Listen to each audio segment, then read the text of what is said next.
All right, home chefs, it's Marguerite coming back at you with a quick and easy way to make your own tomato sauce. So don't go to the supermarket, don't buy that stuff in the jar that's been sitting on the shelf for a year. It's very simple to make your own sauce and it's gonna taste fantastic.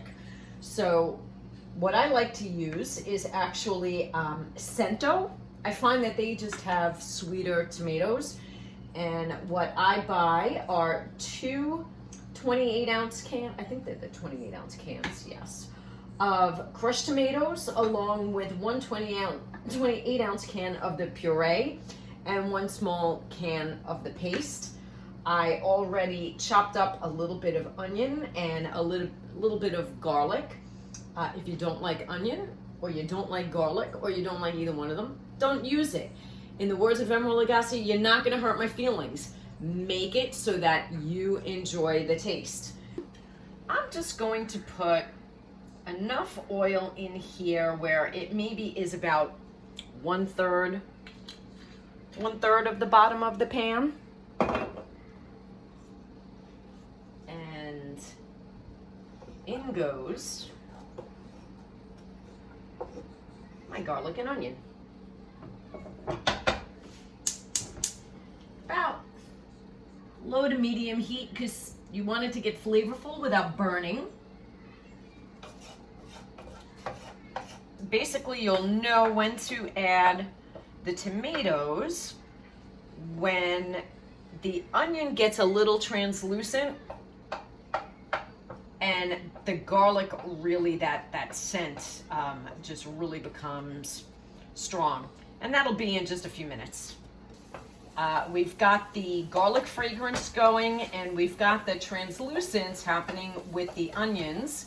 And so it's time now to add in the tomatoes. And what you want to make sure is that you are on top of this and you're stirring it constantly, because the last thing in the world you want to do is burn either your onions or your garlic, because guess what? That burnt flavor is going to transfer right over and into your sauce. So you want to stay on top of it. You want to be stirring and you want to make sure that you catch it and you add your tomatoes before any type of burning happens. So here's one can. Here's the other can.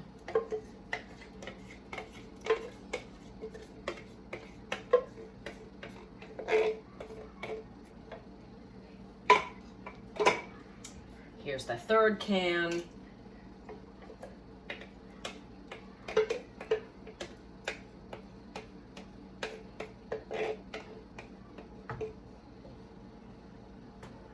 And I'm going to grab a different spoon to get all the paste out of this can.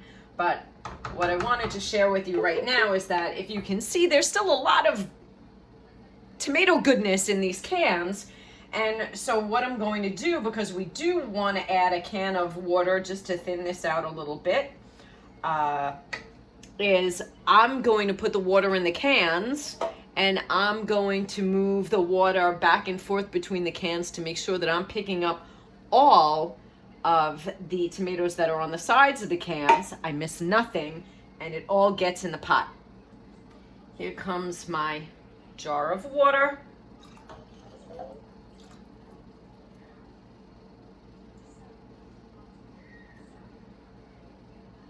And as you can see, beautiful, empty, 1, 2, 3, all ready for recycle. All of the tomatoes from these cans, every ounce of it is now in this pot. Salt and pepper to taste. I'm not going to use a lot of salt because I'm going to tell you why in a second. So I'm just going to give it a little bit of salt.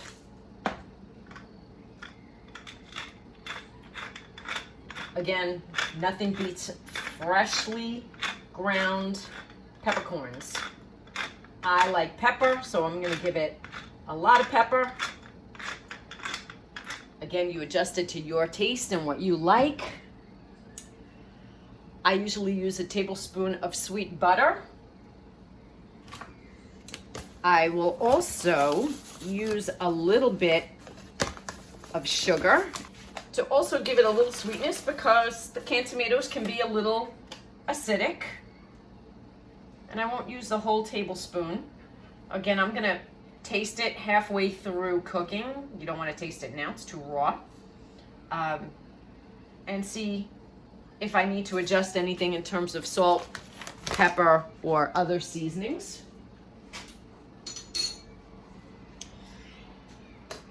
Oregano is a must for me. I buy Greek oregano, not just because I'm half Greek, but because I really believe that it gives the best flavor. So oregano, I like to just grind it up between my hands, and I like to add it in. And then my other secret ingredient are the leftover rinds from grated cheese. So a lot of times, hopefully you don't buy the pre-grated cheese that you buy in the supermarket. That stuff is tasteless. Go buy yourself a wedge of really good Reggiano Parmesan or Romano cheese and grate it yourself. The flavor is out of this world. And eventually you're going to get down to the rind, and don't throw it away because this actually flavors your sauce. So I'm gonna put these in, and don't worry, they don't like melt into the sauce. They get a bit mushy, but you're still gonna be able to fish it out of the sauce when your sauce is done. But oh my God, the amazing flavor that it gives your sauce. And we're gonna let this come to a boil, and then we're gonna reduce down to a simmer, and you're just gonna let this simmer for hours. The longer you let it simmer, the more flavorful it becomes, and sauce always tastes better the next day. It's just amazing how when you just give it time to sit, how the flavors really intensify. Okay, it's been a couple of hours. I've come back every, I would say every half an hour to just stir. It's time to taste test. Don't burn your tongue.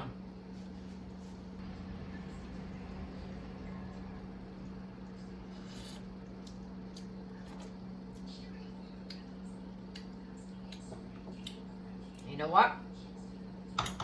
I like it just the way it is. I am going to add just a little bit of my parsley. This came from the garden.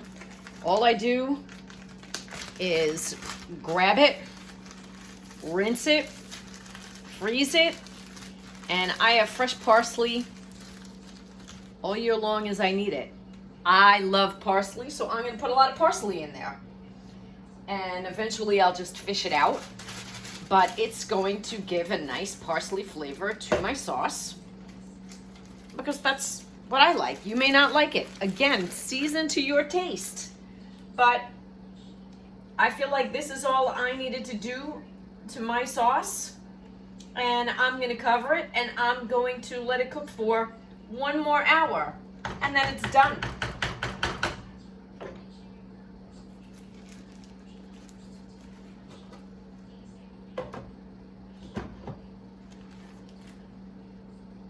Done.